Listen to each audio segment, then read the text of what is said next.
All right, it's halftime of the national championship game. Michigan 33, UConn 29. UConn did what they had to do in the first half. They mucked it up, slowed the pace. They made some shots, solo ball, and Alex Caravan making threes. Braylon Mullins looks a little bit like a freshman. But on Michigan's side, Trey McKinney also looks like a freshman, taking some shots that maybe ill-advised considering where Michigan's got the advantage. They went away from inside. They started the game going to Merez Johnson and Adai Mara, missed a couple ones early, but then they started getting rolling again and then went away from that and haven't made a three yet. So, that could be in their head a little bit. It could be something that's just law of averages and eventually I think the key for Michigan is the right guys need to be taking these threes. You need Lendeborg with his feet set, Namari Burnett. Big kick, a kick out for a three would be a great play or a three in transition. But I don't think you want a lot of Trey McKinney and even Elliot Cadeau, to be honest. I know he's been a pretty good 3-point shooter this year, but looks a little bit maybe not in rhythm. So um, Michigan switching action, doing a lot to disrupt the UConn offense, but UConn has seen everything. Dan Hurley has a counter for everything.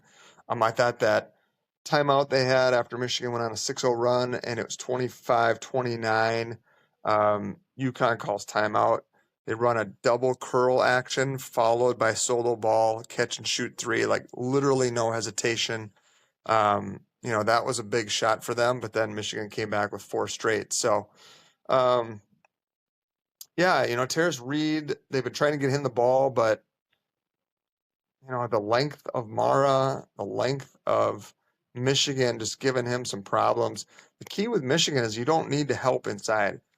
UConn's punished teams all tournament by getting the ball to Terrace Reed down low and demanding double teams, but Michigan doesn't need to do that. Even if Reed makes a couple shots, you'll live with that, I think, if you're Michigan, because a Diamara on him or even Merez Johnson or Lendenborg, to be honest, you'll probably play him straight up. I don't think they'll go with any sort of double team. I don't think they're too concerned about it. So at least we got a game. That's I think what people are excited about having a competitive game. Michigan was favored by 6.5. Seems pretty accurate so far, and I'm waiting for the floodgates to open for Michigan. That was not a great first half for them offensively. They didn't get out in transition a ton. The Roddy Gale dunk was big. That was a transition bucket that comes off a stop, an outlet. We're down the floor. Lendeborg, misses one. He probably usually makes that one, and Roddy Gale's there to clean it up. So, role players always play a big role in these big games. The stars kind of cancel each other out, so it's kind of up to whether it's Mullins or whether it's Ross for UConn, um, uh, or if it's Roddy Gale or someone like that for Michigan stepping up. So it'll be interesting to see how the teams adjust. I liked what Michigan did when they went zone or when they went to the press, just to kind of speed the game up, change the tempo a little bit. What UConn was definitely trying to take the air out of the ball, run a lot of clock on the half court, so Michigan speeds them up, and they get a shorter clock to work in the half court. Jack, what's your assessment? Michigan's gonna win. UConn has no chance because they're not big enough. If they just feed it to Martin and the board game. Just got to feed the big guys, let them eat. He's doing pretty good on that. Yeah. Terrace Reed's holding his own on Mara.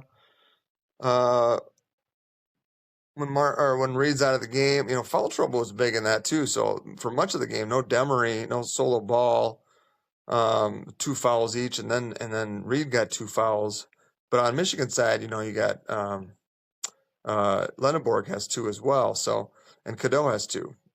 So foul trouble is an issue. Both teams playing physical.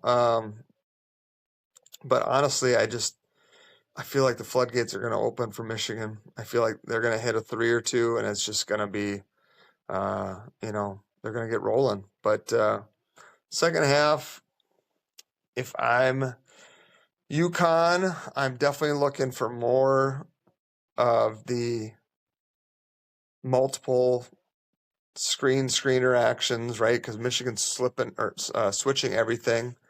So they need multiple screen set.